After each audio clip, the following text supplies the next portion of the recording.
What's up guys, MuffinDotMan here bringing you another video. So this video, this is going to be a build. So this is going to be that thing I've been teasing you guys about for a bit. We're actually going to build a budget computer, and this is going to be the cheapest computer at this moment that I can build with recycled parts or old computers, things that I'm just gaining. So let's start from over there. So we've got the Element X1 gaming wider case. It's a pretty odd name for it, but this is going to be the thing that houses everything in there. It's big enough. It's a full ATX size case. Oh, sorry, actually a mid-tier tower case. So it should be fine, big enough to hold everything in there.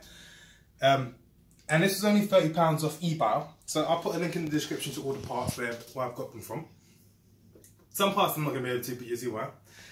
The brain of everything. So we've got an i7 8060. So this is a first gen i7 processor. That's quite interesting, isn't it? So it runs on a socket LGA 1156. Accompanying that, in terms of motherboard wise, we actually have the, let's have a look at that big thing. The Asus P7 P55 workstation supercomputer motherboard. It's a bit odd. This is literally like the only kind of case motherboard I could find for the price, for a decent price.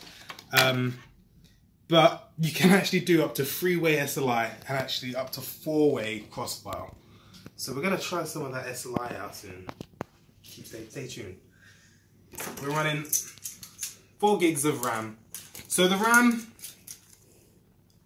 I actually picked this up from a computer a while back ago with the processor. So those I've actually got for free.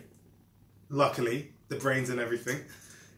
We've got 8 gigs of RAM there running at, I think it was 1033 megahertz. So nothing too fast, but we can always upgrade that. I think at this time, really, it's just about having a super cheap computer that we can just kind of work on. Next, to cool the CPU down, we got the stock cooler. So that's the annoying thing is, I did actually have a cooler. It was the Corsair H80. It's a single rad cooler, but I can't find one of the mounting points for it. One of the mounting screws, so that's pretty annoying. The storage, we have a 1TB Western Digital Blue computer hard drive. I actually picked this up off a computer for a friend. He'd asked me to fix his laptop for him, and I was like, yeah, I couldn't fix it. He's like, keep it. So I just cooked the hard drive for that. We got a 120 gig SSD, and I was really debating whether to put an SSD in this build. But why not? I've got them in all the other builds that I have. This can make a bit more of a difference. I believe this motherboard does support up to 6 gigabit transfer rate. We also have a GTX 1050. Now, I bought this off my friend for about about £40. The same guy that I got this power supply from. It's a Zotac. It is if you look at the side there, it is a single PCI Express card, but it does take up 2 slots just because of how big the actual cooler is. So that'll be pretty good. Again, we actually need the dedicated graphics as well, because the actual motherboard doesn't support integrated graphics. It doesn't have any type of outputs for like HDMI or anything like that.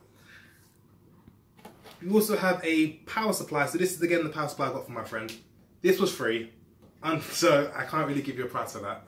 But we will change this out because again we're planning on doing some SLI. It's only a 500 watt power supply anyway, rated at bronze.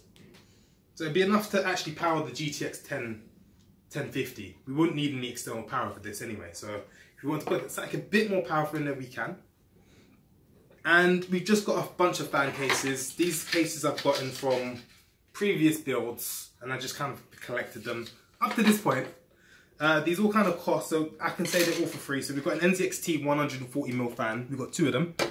And then we also have 3 120mm Corsair fans, the AF series. And we can change the colors of these. Rather than being white, we can change them to red or blue. Most likely change them to blue. Maybe try and fit a theme. Maybe try and make a theme. Because everything at the moment is all over the place. I think there's one thing I'm missing. I forgot to say the price on this, and the price on that was £20 on Amazon. SSDs have become so much more cheaper as time's gone past. But for now, this is where it all happens now, guys. I'm going to put this together on my first ever live build, or recorded build at least, and I'll show you guys how to get started.